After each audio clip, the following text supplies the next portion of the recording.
Hi, everyone. Welcome to The Win with Heather Havenwood. I'm super excited to have you on the call today in the podcast. You're listening to us on Spotify, iHeart, possibly my Facebook Live, YouTube.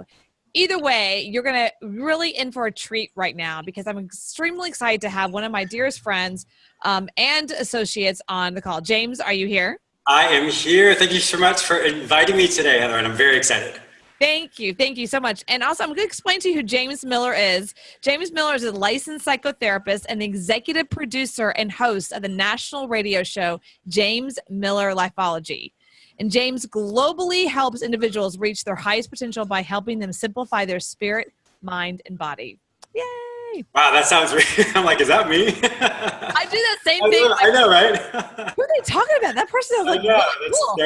I love it. We're going to be talking about something really perfect today. When you texted me this morning, you said, I have an idea on what we're going to talk about. I was just like, how did he read my mind? We're in sync. We always are. We're always in sync. We're always in sync. Even though you're in Florida and I'm over here in freezing Texas, we're still in sync. So let's talk about it. And I'm going to share with you, listen up, people. This is really important because it's so, it was just perfect for me. The struggles of entrepreneurship. Nouns. They're real. It's so real. And people don't want to talk about it. People don't want to talk about the failures. They don't want to talk about it. They only want to hear the success stories. Yes. You know, and as you as a psychotherapist and an entrepreneur yourself, I just want to kind of open the floor to what you wanted to just talk about. But it's really important to me because, I mean, the last couple of days for me personally have just been, I wouldn't say hard, but just not perfect. You know, it's been a lot of work and overwhelm and there's just so much to do. I just kind of wanted you to speak to that and your psychology background. Yes. Well, you know, it's interesting because as an entrepreneur myself, we always have this idea of what an entrepreneur is. You know, obviously an entrepreneur is someone who strikes out on their own and they create their own business. But many of us don't really have the understanding of the work that goes along with it. And that's a given. But the reality is when we think, oh, I want to work for myself, we don't realize you work for yourself so much more than you would should you do like a 9-to-5 job. The investment, you know, I'm sure for you or for me, I could be up until 2 or 3 in the morning working, and then I have a call at 8 a.m. the next day, and we're just going and going and going. And it's like, oh my gosh, I'm exhausted, but we're in front of the camera, we're in front of the radio, or the mic, we're doing all these things, but we do it. And just like everybody else, they do it. The problem is, though, is many people don't realize that there are different, I guess, what's the foundation for entrepreneurship? For me, when I struck out to do Lifeology, my goal was I wanted to do whatever I was going to do. I didn't even know yet, but I wanted to be location independent. When people have a different understanding of what the baseline is for what entrepreneurship is, what is it they want to accomplish? What are the metric of success? Because many times people say, I want financial freedom, which is amazing. But if we don't look at all these other areas that we consider success or that are the baseline for what is important for us. For example, for me, when I started everything, I wanted to be location independent, like I said, do whatever I'm going to do, wherever I want to do it. And frankly, I can't do that. I live in Palm Beach. I don't broadcast down here. I just simply like living down here because I like the weather. So I know how that sounds, but I worked hard for that. But the reality is we really want to understand the different metrics of this, because when we don't understand it, then discouragement kicks in. If we're like, oh, I wanted to make my first 6-figure income this year and I didn't, I must be failing. Well, when we look at all these different metrics, that then helps us say, I'm actually doing much better than I thought. So when you look at maybe a financial part of it, when you look at maybe quality of life, when you look at being able to set your own schedule, when you look at all these different things, you'll realize you're actually doing so much more than you thought. And that is really exciting. And that's very encouraging. You know, it's really important. The piece that I like about that is what is success for you. I know for myself, I mean, obviously I'm on a ton of shows and the first thing I always talk about, people always bring up, not me, but they do. Wow, you built a business from $0 to $1 million. And this is true. It's accurate. I did it again in 2015. But if you put a flashlight on my life that year, I know where you're going with this. Yes. My life was hell. Right?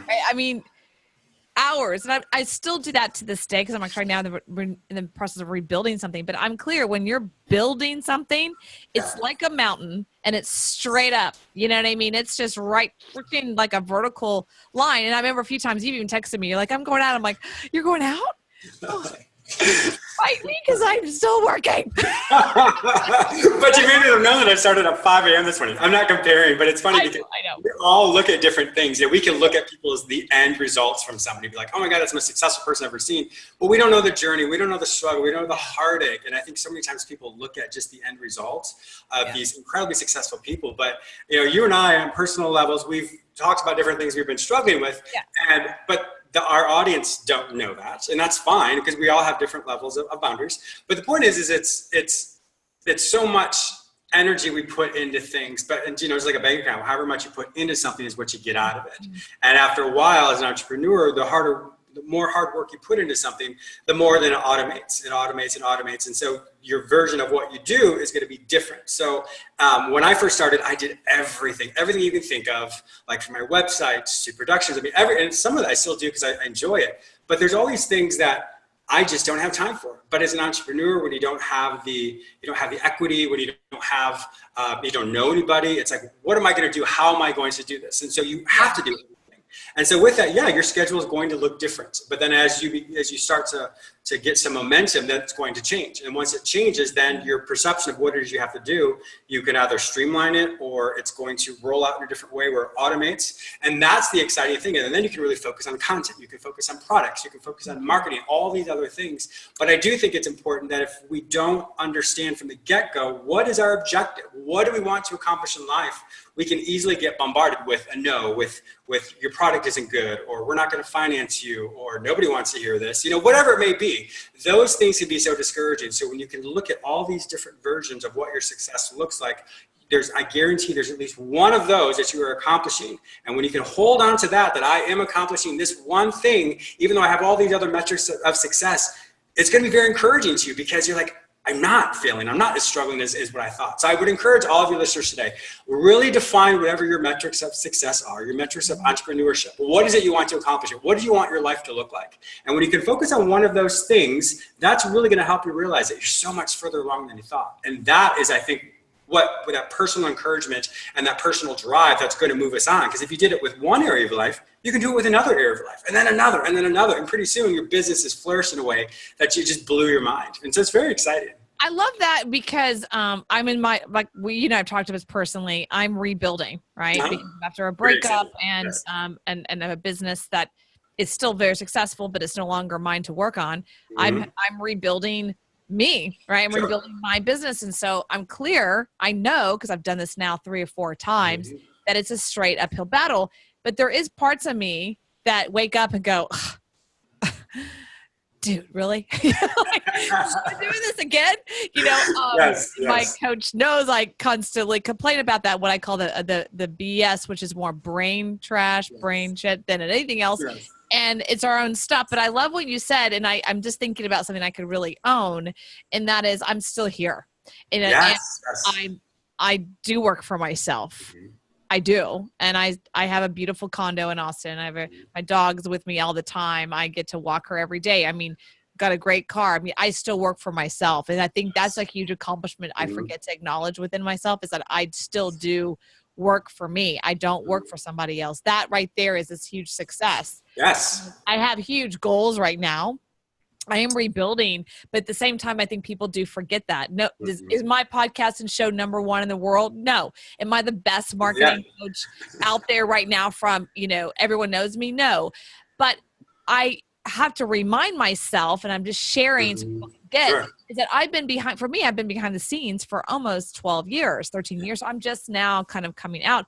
And people forget that. They come to me and they say, I want to launch a show, James, and I want to be number 1 tomorrow. And I'm like, how do you do that? So as a psychotherapist, a psychologist, and personally, what are some things that you can share with people of like strategies that maybe you teach in your therapy or on your show on how to deal with that?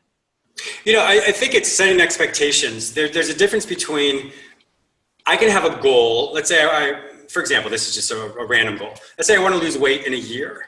The problem is that people think when I start that goal, I already have to lose the weight. I already have to be there.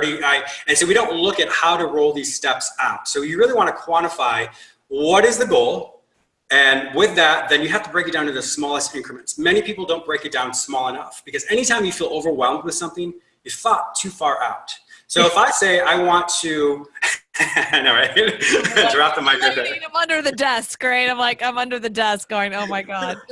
Because if you think about it, your goals are not to defeat you. Your goals are there to, you're there to accomplish them. So anytime you think something, you're like, oh my God, that's too much. Okay, well then let's dial it back just a bit. What's not too much? What can you do? Because when you come from a place of what can I do, as opposed to I'm too overwhelmed, you'll realize that momentum, once again, you go much more quickly and you can do it. But when people set themselves up to fail, they don't realize they're thinking too far out. So the first thing, whatever it is you want to do, whatever your business platform is, or whatever as an entrepreneur, what your passion is, you have to figure out what is the smallest step I can do. And it may be the easiest thing to do. And you're like, oh, that was easy. But the reality is you're creating this baseline of encouragement, of just recognizing you have that resilience and you have the ability and the wherewithal to do one thing. And if you do one thing, that means you can do one more thing.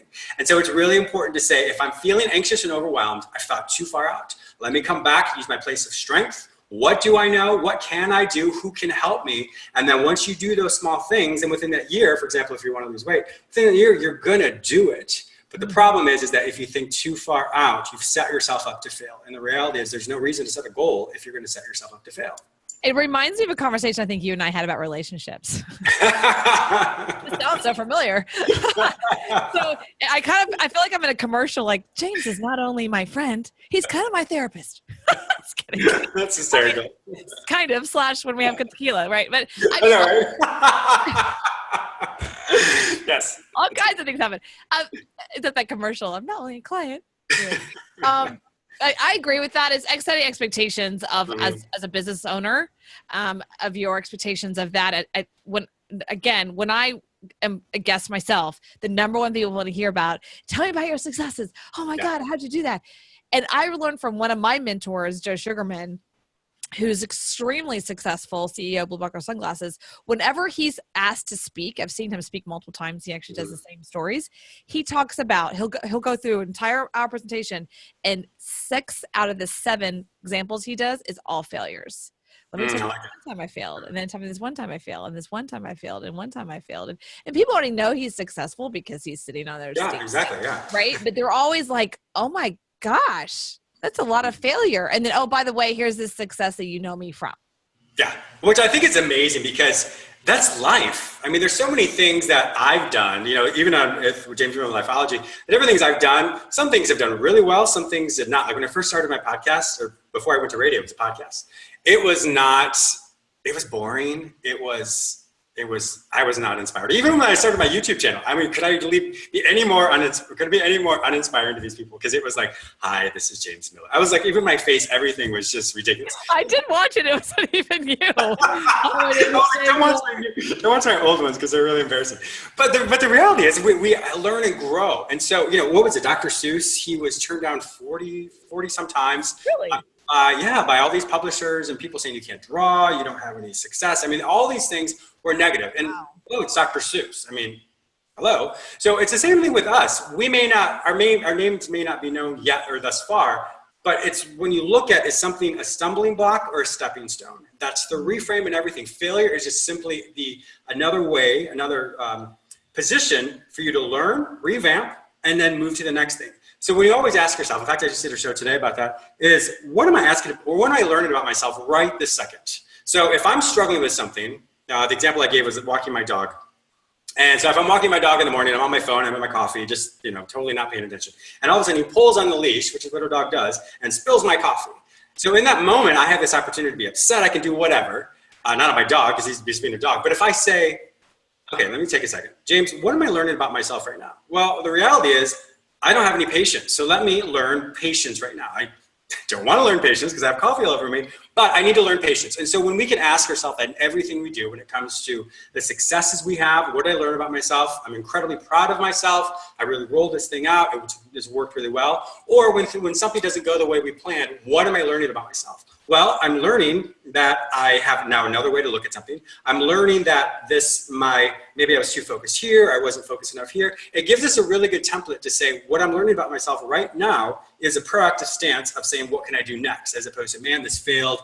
I'm never going to be able to do this. This is another failure under my belt. So it comes from a place of what can I do versus why am I not, or I'm not good at this. So it gives you that opportunity to look in both directions. So that simple question of what am I learning about myself right now allows you to then move forward to take it from a stumbling block to a stepping stone. And that's a beautiful thing. It's a beautiful gift you can give yourself. I love that. So I'm going to repeat that. So there's a couple tidbits you just said. One, reframing. That's a big one. Reframing. You said it really quickly, but I want to stop on it. Reframing is critical. When I was talking to a potential client yesterday, I said, let me reframe that for you. Allow me to have you reframe. Now, when I said that, she doesn't hear it as I'm making her wrong. She's not doing it wrong. It's just, let me reframe this and see if you can give you a little more power around it. That was one thing. And then the second thing you said was asking that question, what am I learning about myself? I think it's adorable. You said patience. I have like none. That's hysterical. Well, I want to go back to the thing with the reframe part of it, though. Yeah. One thing I always, and this lighting it has this mood lighting here. One thing that I really like to have people look at is when it comes to reframing. The analogy I give is think of a Rubik's Cube. A Rubik's Cube has 6 different sides. If I'm only staring at something one way, the one color, and I have some type of thinking error there, or I'm really frustrated, or I'm not moving forward, well, think of the Rubik's Cube. You can move it around to 6 different directions, and you can look at it in a different way. So if you find that you're stumped, if you find that you just can't figure it out, well, then the reality is you're probably stuck on one side. And the way to reframe that is, once again, ask yourself, what am I learning about myself? And another basic thing to do is, obviously, there's the internet.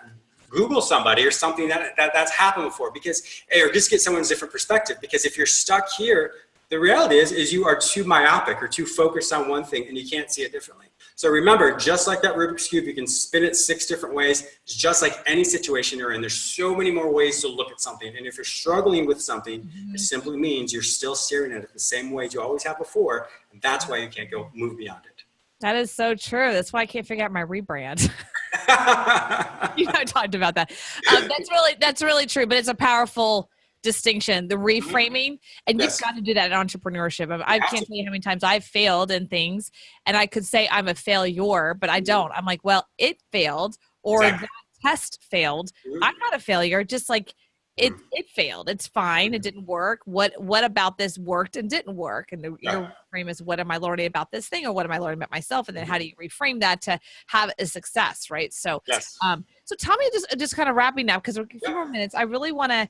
As an entrepreneur, and you have your own business as a psychotherapist, you have your own amazing radio show, and podcast and TV show on Roku. You got to check it out. Why did you what sparked you to start all that? Because you already had a very successful practice, right? What sparked you to say, I want more than this? I want something different. What sparked you to do that? Yeah, real quickly. So for me, it's I had a very successful practice in the Washington, D.C. area. I was like 40 patients a week, and it was just going and going. It was very, very successful. But when I looked at all areas of my life, just like my metric of success, like I was telling you earlier, my metric of success was I'm building this great business. I have all this money, or whatever, if you will, success. I was well known, all that. But there's parts of me that just were not my metric of success. Different areas were really low, and I thought, well, that's not an overall living. I was thriving in many areas, but I wasn't thriving in other areas. So I thought, just because I can do all these things and I am doing really well, there's got to be more to life. And that's one thing I always teach people about mediocrity is anytime you say there's got to be more, if that's going out with your friends, if that's just your job, if that's a relationship, it's all these different types of things, that is a version of mediocrity.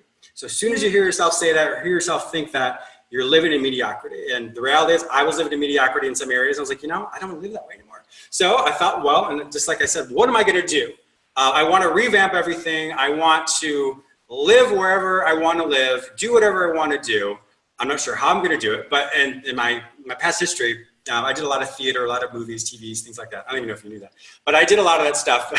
And so I thought, well, I talk for a living. Why not do it for a larger audience? And so I was actually starting to write a book about all my little Lifeology episodes, but it was so academic, and I was reading it, and it was like I was writing my doctoral dissertation, and everyone was like, my focus group was like, I don't know what you're saying. I'm using whatever. And I was like, okay, so clearly I missed the market. But so I thought, well, then what can I do? So I broke them up into small little nuggets, and I created Lifeology. And then James Miller Lifeology then moved, the James Miller Lifeology is the brand. and then Lifeology Radio, so then Lifeology YouTube, and Lifeology Academy, and all my articles. So I have all these different subsets of my company. And so when I started to roll it out, I didn't really know where I was going to go. So I always tell people, it's not necessarily what your end product looks like. It's what do you want to experience on the other side?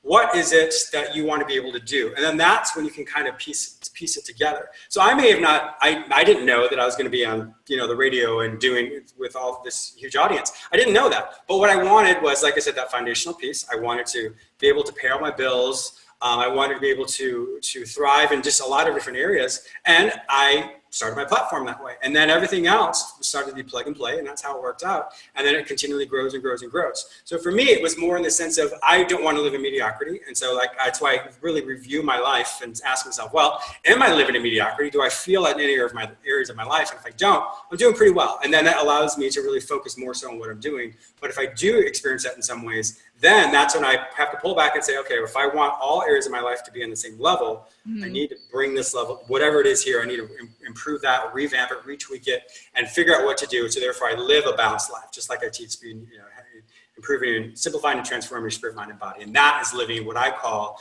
a symmetrical life. A symmetrical life is... Okay, so I want to step in right there. I loved the fact that you didn't say balanced life. No.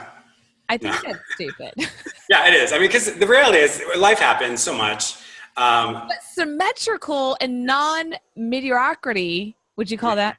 You know, that makes sense. That's really setting an expectation. Because I feel like when people say balance, they're like, stand still. You know what I mean? Versus symmetrical as a whole, you could be growing, expanding, but you're symmetrical versus like a balance beam is like, if you look at a balance beam or a teeter-tot, if you're balanced, you're not moving.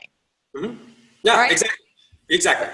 So So what I do, the way I do it is, in one of the classes I teach in my academy, it's called the perfect triad: your spirit, mind, and body. People call it different things: your ego, your body, what are different things. I call it your spirit, mind, and body.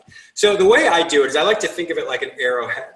An arrowhead is going to pierce whatever it is. So on that triangle of the arrowhead, you have your spirit, you have your mind, you have your body. So whatever I need in that moment, that part of the arrowhead's going to hit. So in the moment, if I feel like I have no hope, well, my spirit's going to jump in and say, James, you can do this, that positive encouragement that I can't find on my own. It's going to connect with what I consider the divine.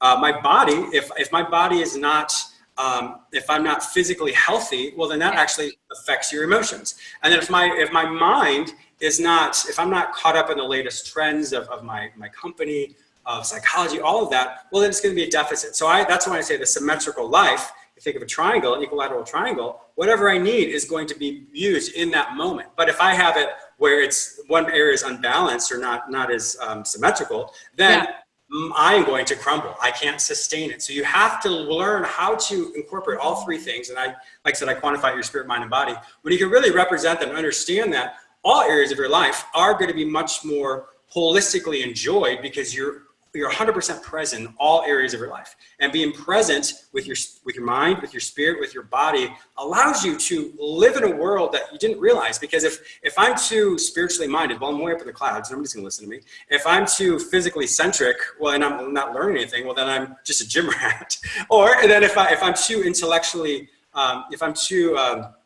if I intellectualize everything, nobody's going to listen to that either. So really understanding how that culminates into your being, to your persona, is really what allows someone to grow in a way that they never learned before, because they're able to work, like I said, learn and use their life in a very holistic manner as opposed to parsing different things out. Because when you parse it out, it's by itself. It's a standalone. It doesn't work. Oh, that's awesome. And that's in one of your academies. What's the name of it? Yeah, so Spirit, Mind, Body, the Perfect Triad. So that's in so if you go to my website, jamesmillerlifeology.com, and in the Lifeology Academy there, simply go in there and you can take that test or take that class. Well, so wrapping up, where can people find you if they want to listen to your show, they want to hang out with you, they want to whatever, right? So where can they find you and listen to your amazing work? Oh, thank you so much. So if you want to go to my website, jamesmillerlifeology.com, you can experience everything there, from my YouTube, from my radio show, from my academy. Read all the articles I've written specifically for these things and for these types of topics. And it really helps people just grow in a way that perhaps they didn't think of before. So it's like that, just like that Rubik's Cube, twist things around and you'll realize things are probably different than what you think. So once again, if you go to my website, jamesmillerlifeology.com, you can experience all of that there. And I really encourage you, everyone listening, to go check it out. He's truly inspirational. You really are, James. And I've read many of your articles. Obviously, you send them to me too. You're like, read this. Whether you want to or not, you're going to read it. And I do. And it's really powerful. You have a very different kind of psychology that's unique. You have this entrepreneurship part of you, but you do come from a very what's it called? Psychology view, right? But you have this other spiritual side. It's really that triad. You really kind of encompass that. You don't go hardcore on intellectual. You don't, and you don't go hardcore woo-woo. You really do symmetrically, I don't use the word balance, but you do cross symmetrically that conversation. And that's actually really unique. A lot of people they go left or right or one way or down. They just kind of swing hard to one side. And you had kind of a unique. I appreciate that. Thank you. Yeah. You have a unique elixir to that. And I really love that about you. That's why we're friends, right? Exactly. But I really encourage everyone to go check out James Mill of Lifeology. Go check him out. Go read his articles. They really are profound. And even though he didn't like his YouTube videos early on, they're still really great content. Even though he thinks he's boring, they're really awesome. And he's doing better and better. There's actually really great videos out there. You're doing great. Thank you. And go check him out. All right, everyone. This is Heather Havenwood with the win. And I appreciate you being here. Thanks.